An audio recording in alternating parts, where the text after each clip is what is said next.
Address దొరికే వరకు నువ్విక్కడే ఉండమ్మా. నీకే లోటు రాకుండా నేను చూసుకుంటాను.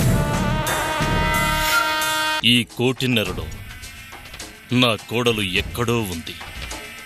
దాన్ని ఎలాగైనా పట్టుకుని తీసుకెళ్లి నా కొడుక్కిచ్చి పెళ్లి చేయాలి. నన్ను కాదని నువ్వు వెళ్ళినా ప్రయోజనం ఉండదు. నా విషయంలో ఏం చేయాలో అది చెయ్యి. సావిత్రి ఆటోమేటిక్గా నీదవుతుంది. నువ్వు చెప్పేది నాకు నమ్మబుద్ధి కావట్లేదు.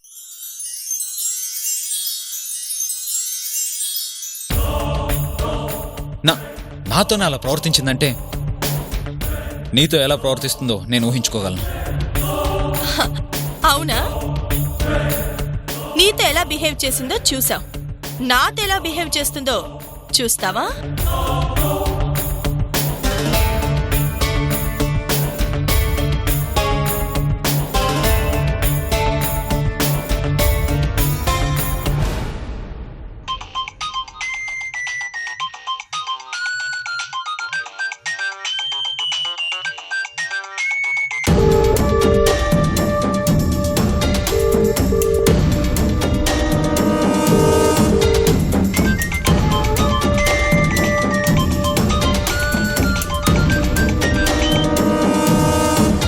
హలో, ఏం చేస్తున్నావు? ఏం చేయడం లేదు.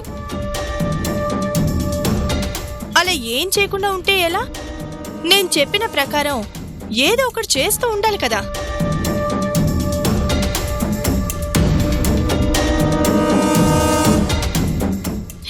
జోక్ చేశాలే. అర్జెంటుగా నీతో మాట్లాడాలి. అల్కాపూర్ టౌన్షిప్ దగ్గరికి రా. ఇప్పుడా? ఇప్పుడే.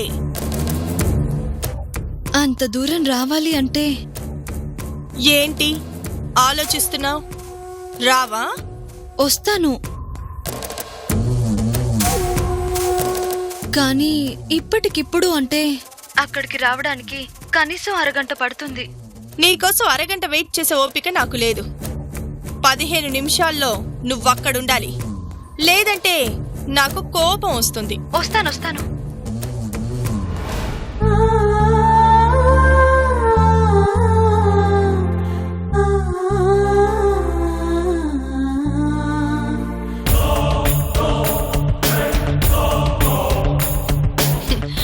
అనుమానం ఇంకా నీ మొహంలో అలాగే ఉంది. సావిత్రి నా చేతిలో కీలు బొమ్మ అవునో కాదో క్లారిటీ ఇస్తాను. పద చూద్దు గాని.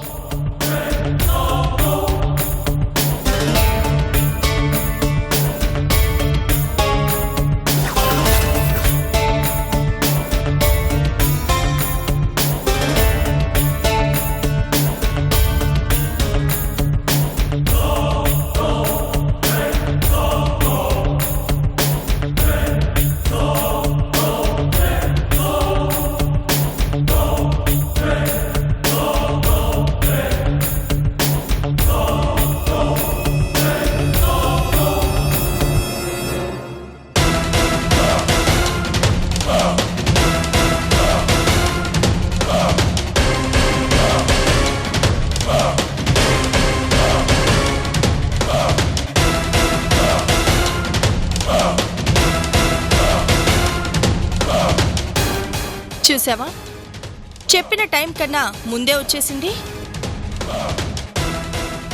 బాగానే కంట్రోల్లో పెట్టినట్టున్నావు. ప్రతి మనిషికి బలం ఉంటుందో లేదో కానీ బలహీనత మాత్రం ఉంటుంది. అందుకే నేనెప్పుడు మనిషిని నమ్మను, బలహీనతను నమ్ముతాను.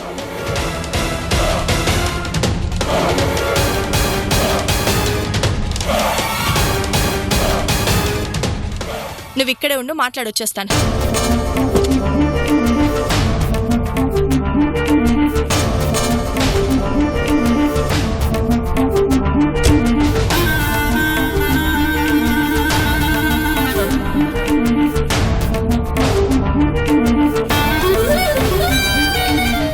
అరగంట పడుతుందన్నావు, 10 నిమిషాల్లోనే వచ్చేసావు.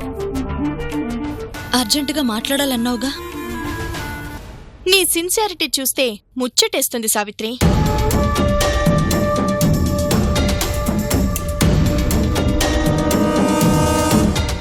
నిన్ను బాధ పెట్టాలంటే బాధేస్తుంది.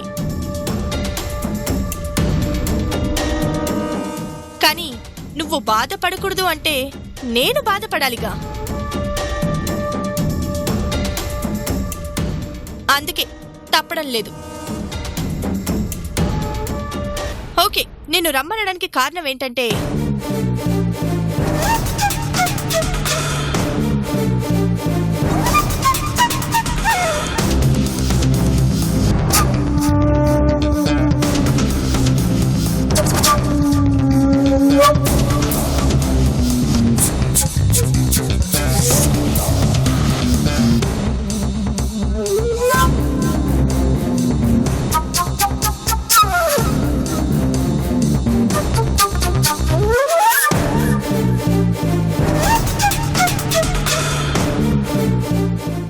వెళ్ళు.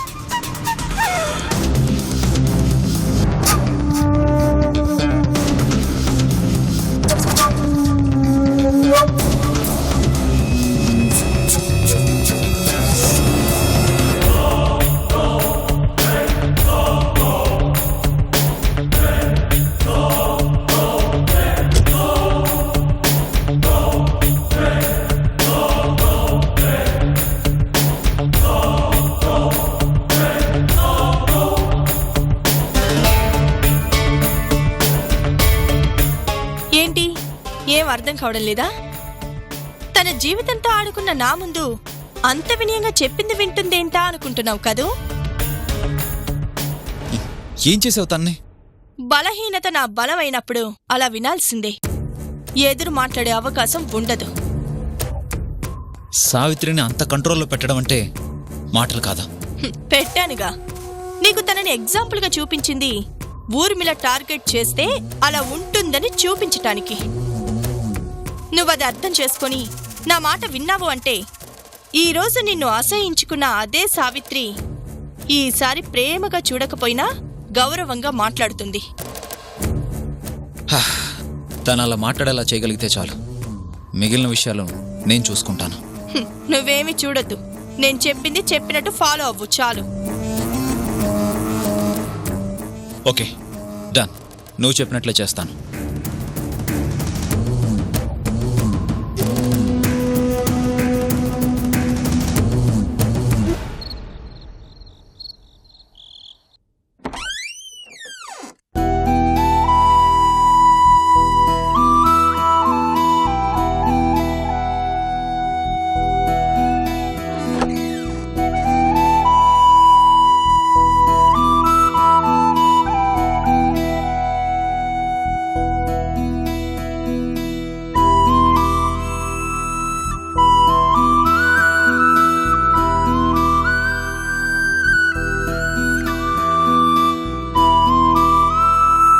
సావిత్రి,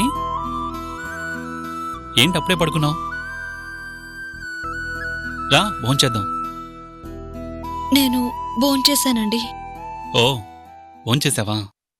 సరేలే, పడుకో.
కొన్ని అలవాట్లు అలవాటయ్యాక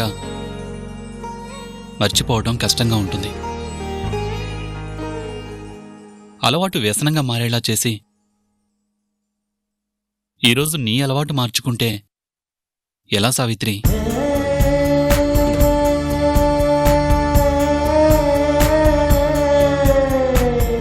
నేను దగ్గరగా జరిగే కొద్దీ నువ్వు దూరంగా జరిగిపోతూనే ఉన్నావు.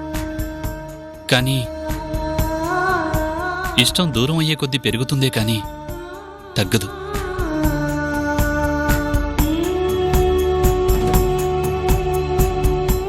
సమాజంలో ప్రతి మగాడికి ఒక వ్యసనం ఉంటుంది.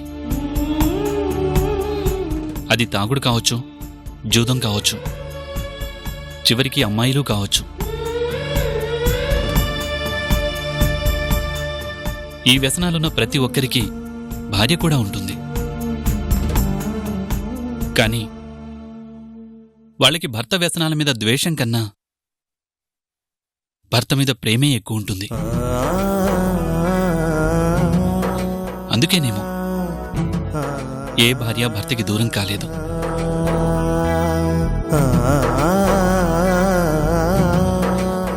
వ్యసనాలు కూడా వాళ్ళని విడదీయలేకపోతున్నాయి. కానీ నాకు ఏ వ్యసనం లేదు.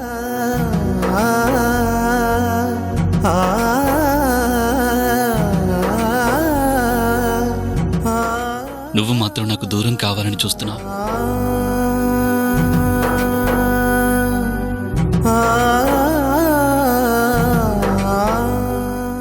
దూరానికి దగ్గర కావటం సులభం. వెళ్లే వరకు ఆ దూరం అక్కడే ఉంటుంది కాబట్టి. దగ్గర దూరం అయితే కష్టం. ఆ దూరం అలా జరుగుతూనే ఉంటుంది కాబట్టి.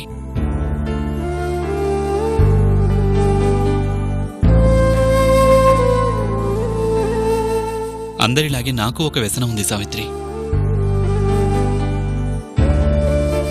అది నువ్వు. ఈ వ్యసనం మాత్రం ఈ జన్మకి పోదు.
చేతిలో ఉన్న గాలిపటాన్ని దారం కట్టి ఆడుకోవాలి కాని దారం తెంచి వదిలేస్తే ఇదిగో ఇలాగే అడ్రస్ దొరకకుండా వెళ్ళిపోతుంది.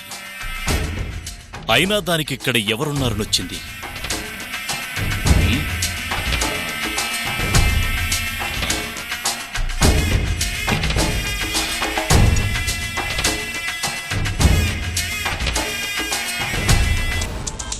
దొరికిందా? లేదు. మరి మందునేసుకుని పోయినావు? రై, ప్రశ్నలు మానేసి చెప్పింది విను. మరి ఎలా మానేస్తాను? వెళ్ళిపోయింది నా పెళ్ళాం.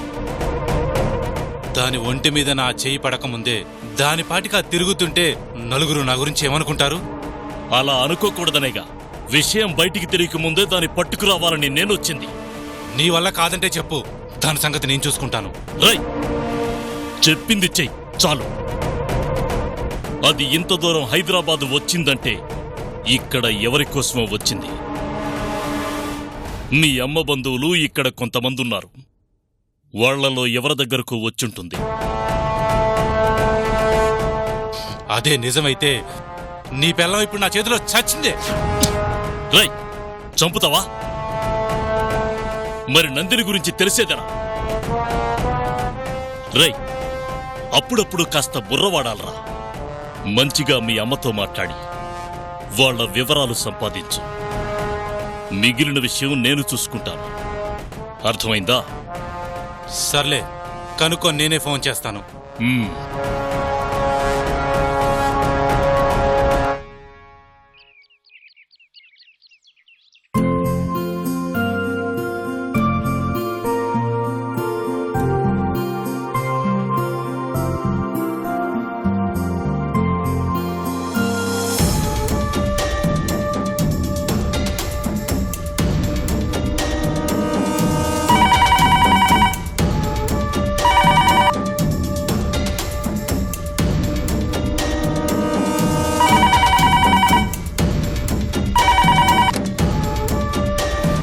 హలో. హాయ్ సావిత్రి, బాగున్నావా?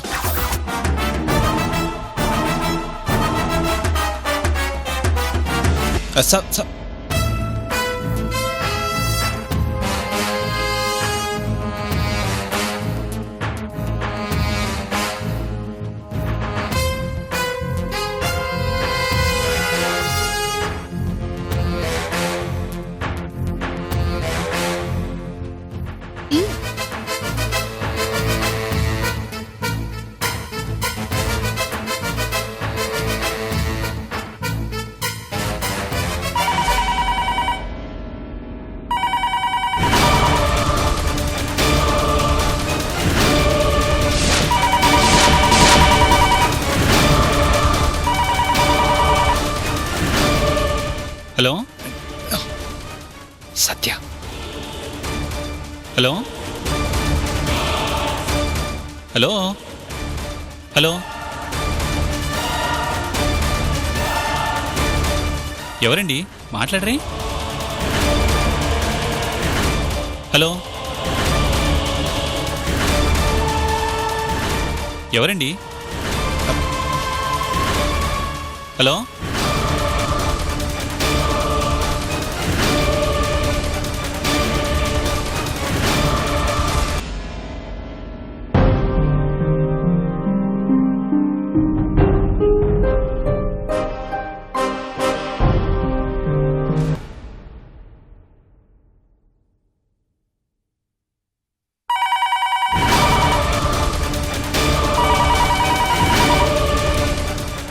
హలో.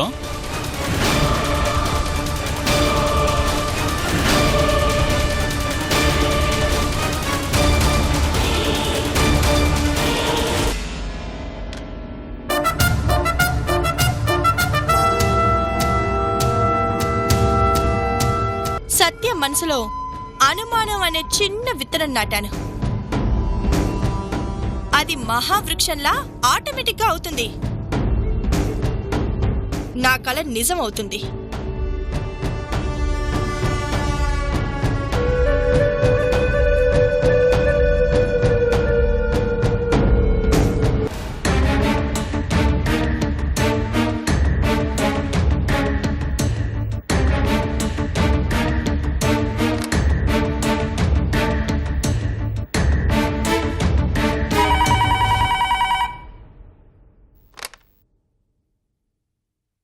హలో. జానకమ్మ, బావున్నావా? అయ్యా తమరా బావున్నారా? బావున్నానమ్మా. నీతో ఒక విషయం మాట్లాడాలని ఫోన్ చేశాను. చెప్పండయ్యా. ఇంతకాలం జమీందారు గారిది ఆయన శ్రీమతి గారిది సహజ మరణం అనుకున్నాను. నిజం ఏమిటి అనేది చిన్నబాబు గారు కలిసాక తెలిసింది. ఈ నిజం ప్రజలకు కూడా తెలియాల్సిన అవసరం ఉంది. నిజమేనయ్యా, కానీ అది సత్యకు ప్రమాదం కదా. ఏం ప్రమాదం లేదమ్మా. 2 హత్యలు చేసి ఒక పసిబిడ్డ ప్రాణం తీయాలని చూసి అసలు తనకి ఏమీ తెలియనట్లు ఆ రుద్రభూపతి ఆస్తిని అనుభవిస్తున్నాడు. వాడి దుర్మార్గాలని కోర్టుకు తెలియచేసి శిక్ష పడేలా చేస్తే ఇంకేం ప్రమాదం ఉంటుంది? కోర్టుకి చెప్తే నమ్ముతుందా? ఎందుకు నమ్మదు? జరిగిన దారుణానికి సజీవ సాక్షి నువ్వు ఉన్నావు. కోర్టులో నువ్వు జరిగింది జరిగినట్టు చెబితే చాలు. నేనా? నీ సలహాలు నాకు అవసరం లేదు. నీ పన్ను చూసుకో చాలు. ఏమనుకుంటున్నావు నా గురించి? తల వంచాను కదా అని నువ్వు చెప్పిన అడ్డమైన పనులు చేస్తాను అనుకుంటున్నావా?